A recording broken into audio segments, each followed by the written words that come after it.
हंगामा खड़ा करना मेरा मकसद नहीं, मेरा मकसद है कि तस्वीर बदलनी चाहिए।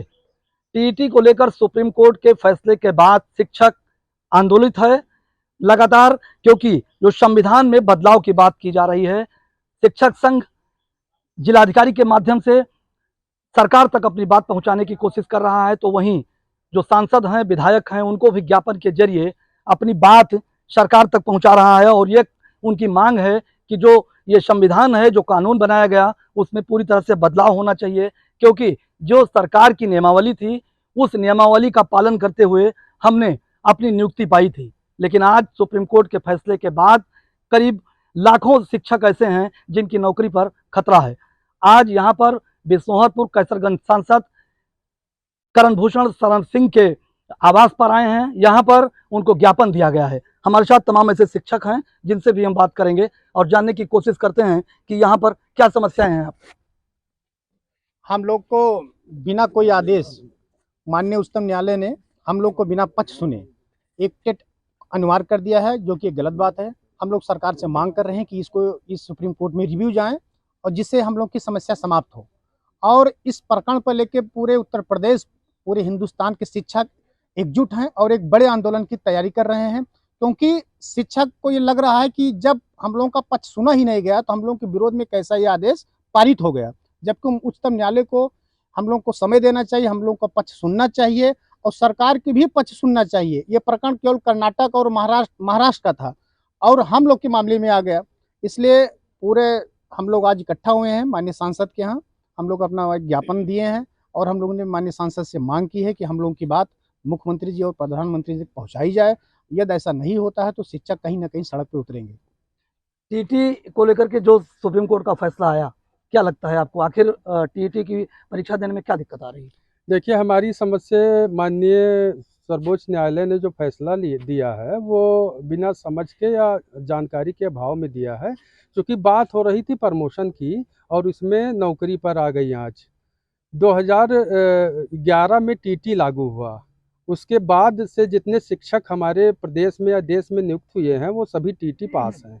2011 के पहले जितने शिक्षक थे, जो उस समय मान्यता थी, मानक था शिक्षक का, वो सब पूर्ण करके नौकरी पाए हैं। तो हमारी समझ से कहीं ना कहीं जो है इसमें अगर सरकार, केंद्र सरकार और राज्य सरकार मिलकर प्रभावी पैरवी करेगा, सुप्रीम कोर्ट में रिव्यू दाखिल करेगा, तो निश्चित तौर पर हम लोग इससे राहत पा जाएंगे। धन्यवाद। लगातार शिक्षक जो है वो आंदोलन कर रहे हैं और यहाँ पर सांसद, विधायक और जिलाधिकारी के माध्यम से अपनी बात पहुंचा रहे हैं। टीईटी की परीक्षा लेकर जो सुप्रीम कोर्ट का फैसला आया, इसमें कहाँ से समस्या आ रही है आप लोगों की? दरअसल जिस विज्ञापन पर हमारे साथियों की नियुक्ति हुई थी, हम सब उस विज्ञापन की सारी शर्तों को पूरा करते थे। उसके बाद हम सबकी नियुक्ति हुई। सरकार ने स्वयं कह रखा है कई मामलों में कि खेल के बीच में खेल के नियम नहीं बदले जा सकते। स्वयं कोर्ट ने इस बात को कह रखा है।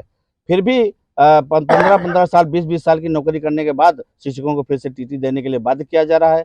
ये आदेश सरकार का पूर्णतः तानाशाही रवैया दर्शाता है। 2017 का जो संशोधन हुआ, चुपचाप करके बस्ते में रख लिया गया और किसी को जाहिर नहीं होने दिया गया। किसी को नहीं पता कि ये संशोधन कब हुआ। इसकी कोई कार्रवाई तो हुई होगी।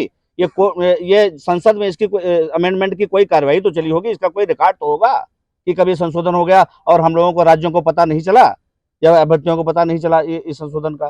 तो मेरी केवल यही मांग है कि जो लोग परीक्षा दे करके आए हैं, भर्ती हुए हैं, या 2011 से पहले जिन लोगों की नियुक्ति है, वो तो कतई इस दायरे में नहीं आते। उनको बार बार उनका परीक्षा लेने का मतलब है कि जिस जज महोदय ने परीक्षा दिया, वो भी तो हम ही लोगों के पढ़ाए हुए हैं, वो भी तो किसी नॉन टीटी पास के पढ़ाए हुए हैं। क्या मानते हैं सुप्रीम कोर्ट के इस फैसले को, क्या कहेंगे आप? सुप्रीम कोर्ट ने जो है बहुत नाजायज, सरासर नाइंसाफी की सारे अध्यापकों के साथ। जो 2011 के पहले जो अर्हता थी वो हम लोगों ने पूरी की थी। विशिष्ट बीटीसी से हम लोग आए थे, जो उसकी अर्हता थी हम लोगों ने पूरी की थी। लेकिन बाद में एक षड्यंत्र के तहत समझ लीजिए जो है ये थोपा जा रहा अध्यापकों के ऊपर, जो बहुत बड़ी नाइंसाफी है। इससे सारे अध्यापक बहुत दुखी और नाराज हैं और इसके लिए जो बन पड़ेगा हम लोग करेंगे। चर्चा इस बात की है कि सरकार को भी या अदालत को भी गुमराह किया गया ताकि इनके पक्ष में जो फैसला नहीं आया है उसको लेकर नाराजगी चल रही है। क्या कहेंगे? बिल्कुल बिल्कुल, कोर्ट और सरकार को अपनी पैरवी रखनी चाहिए पूर्ण रूप से।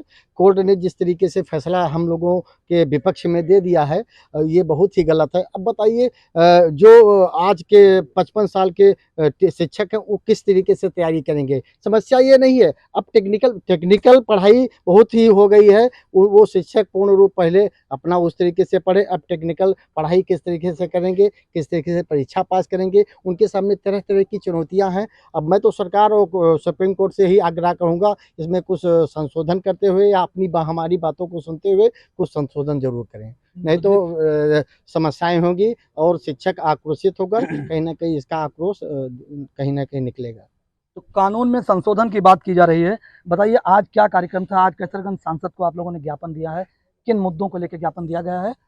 सांसद जी को हमने ज्ञापन, जो अभी आदेश आया जिसमें टीटी सबको अनिवार्य कर दिया गया, चाहे अनभिज्ञता में कहा जाए, जैसे भी ये आदेश आया, कहीं ना कहीं वो जाती थी, उसी को लेकर हम लोगों ने ज्ञापन दिया और हमने अपनी बात सिर्फ सुनने के लिए ज्ञापन दिया है कि हमारी बात को भी सुन लिया जाए, क्योंकि जो भी आदेश आया उसमें कोई हमारी बात कहीं सुनी नहीं गई।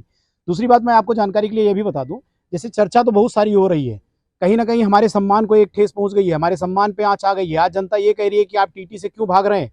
अरे हम भाग नहीं रहे, जब सेवा शर्तें जो दी गई उस सेवा शर्तों के तहत हमारी भर्ती यहाँ पर हुई, हम अध्यापक बने, हमको पूरी गुणवत्ता से यहाँ पे भर्ती किया गया। हमारे पास जब सरकार को जरूरत थी, 2005 शिक्षा अधिकार अधिनियम जब ये सब आया, उस दौर की बात है, उसके पहले विद्यालयों की संख्या बहुत कम थी। आपको ये ध्यान होगा कि तब तख्ती पर लोग पढ़ा करते थे, तख्ती के दौर से विद्यालय चले हैं। तब आपने जिस योग्यता को मांगा होगा उस योग्यता को उन अध्यापकों ने फुलफिल किया होगा, तब आपने उसे अध्यापक बनाया। परिषदीय आप भर्ती करते हैं, कभी जिला पंचायत भर्ती करती है उसी में, फिर एक बेसिक शिक्षा डिपार्टमेंट बन जाता है, वो भर्ती करता है। हम लोगों की भर्ती हुई उस समय आपके यहाँ बीटीसी की संख्या कम थी, फिर बीएड वाले लाए गए, बीएड वालों से कहा गया कि आप विशेष बीटीसी करिए। हमको 6 महीने का कोर्स कराया गया, 6 महीने के कोर्स के बाद मेरा एग्जाम लिया गया, जिसको हमने क्वालिफाई किया। उस एग्जाम को क्वालिफाई करने के बाद फिर हमारी नियुक्ति हुई, उसमें भी कोई इब्बट नहीं था हमारे पास। हमने सारी शर्तों को पूरा करते हुए नौकरी पाई है। अब आज की डेट में आप हमसे कह देते कि फिर आप टीटी पास करिए, इसको हम चैलेंज के रूप में स्वीकार करते हैं। लेकिन मैं ये कहता हूं कि बिना मेरा पक्ष सुने यह निर्णय गलत है, कहीं ना कहीं जाती है। बहुत सारे अध्यापक इंटरमीडिएट पास हैं, इंटरमीडिएट पास करके वो बीटीसी किए, उनको आपने अध्यापक बनाया। वो इंटरमीडिएट पास बच्चे या जो अध्यापक रहे प्लस ग्रेजुएशन किए हुए लोग प्लस बीटीसी वाले, इनको सबको आप एक साथ बैठा कर कह रहे हैं एक साथ एक एग्जाम होगा एक पढ़ने पे, उस पर आप पास करिए, ये कहीं ना कहीं जाती है। आपको अब ये भी जानकारी होगी, और शायद थोड़ा सा पहले आप चले जाएंगे, हम लोग की भी पढ़ाई, मैं अपने समय की बात कर रहा हूँ कि हम लोगों ने जब पढ़ाई शुरू किया है तो सरकारी स्कूलों में कक्षा 6 से ABCD पढ़ाई जाती थी। आज की डेट में हमारे ही बच्चे नर्सरी और LKG से नाउन, प्रोनाउन, एडजेक्टिव, एडवर्ब वो पढ़ते हैं, फाइंड आउट द एरर्स वो करते हैं। आप उन दोनों लोगों को एक साथ बैठाकर और फिर एग्जाम लेने की बात कर रहे हैं, कहीं ना कहीं ये जाती है हमारे साथ। इस पर सरकार को सुनवाई करनी चाहिए, इस पर कोर्ट को पुनः हमारी बात रखनी चाहिए और कोर्ट को हमारी बात सुननी चाहिए और मानवता को देखते हुए फिर विचार करना चाहिए। शिक्षकों में नाराजगी देखी जा सकती है, हमारे साथ और भी लोग हैं। क्या मानते हैं कि क्या सरकार ने आपकी बात नहीं सुनी या सुप्रीम कोर्ट ने आपकी बात नहीं सुनी और इस तरह की फैसला दिया? गौरव पांडे, सह संयोजक शिक्षक संघर्ष समिति। जैसा कि हम लोग जान ही रहे हैं, जो RT एक्ट जो 2009 में आया, 1 अप्रैल 2010 से पूर्व शिक्षकों पर ये लागू हुआ, बाद के शिक्षकों पर।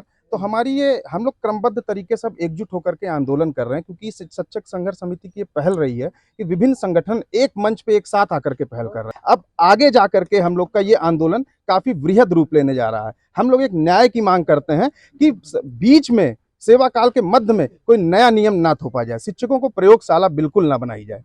1 अप्रैल हम के बाद जो नियम पूर्व से जो शिक्षक नियुक्त थे उन पे नियम ना लाया जाए, इसको लेके हम लोग न्याय मांगने अब हम लोग गोंडा से लेकर के लखनऊ तक पैदल मार्च भी कर रहे हैं आगामी 17 सितंबर को, जिसमें शिक्षक पूरी तरीके से एकजुट हो रहा है। और हम ये सरकार से मांग करेंगे कि क्यूरेटिव पिटीशन के दौरान प्रॉपर सुनवाई हो, सभी राज्यों में अलग अलग तरीके से भर्तियां हुई, सबकी पूर्ण रूप से सुनवाई हो और एक न्याय मिले। नहीं तो केंद्र सरकार अध्यादेश ला करके इस कानून में संशोधन करे। तो देखिए, नाराजगी साफ तौर पर देखी जा सकती है। इनका कहना है कि इस आंदोलन को और भी बृहद स्तर पर किया जाएगा, क्योंकि सरकार को कहीं ना कहीं इनका कहना है कि हमारी बात को सुप्रीम कोर्ट ने या सरकार ने सही तरीके से नहीं रखी, जिससे इस तरीके का सुप्रीम कोर्ट का फैसला आया। और अगर ये फैसला, इसमें संशोधन नहीं किया गया, सरकार अध्यादेश नहीं लाई, तो ये शिक्षक आंदोलन के लिए बाध्य होंगे। गोंडा से राजकुमार सिंह, यूपी TV9 भारद्वाज। अरे श्रीमती जी कुछ तो सस्ता लो, बचत करो। नहीं श्रीमान जी, सब बढ़िया लो, रहने दीजिए। इसमें क्या खास बात है? थोड़े में ज्यादा स्वाद, यही तो है इसकी खास बात। वाओ मामा, क्या स्वाद है। अरे मेरे राजा, राजा मसाला।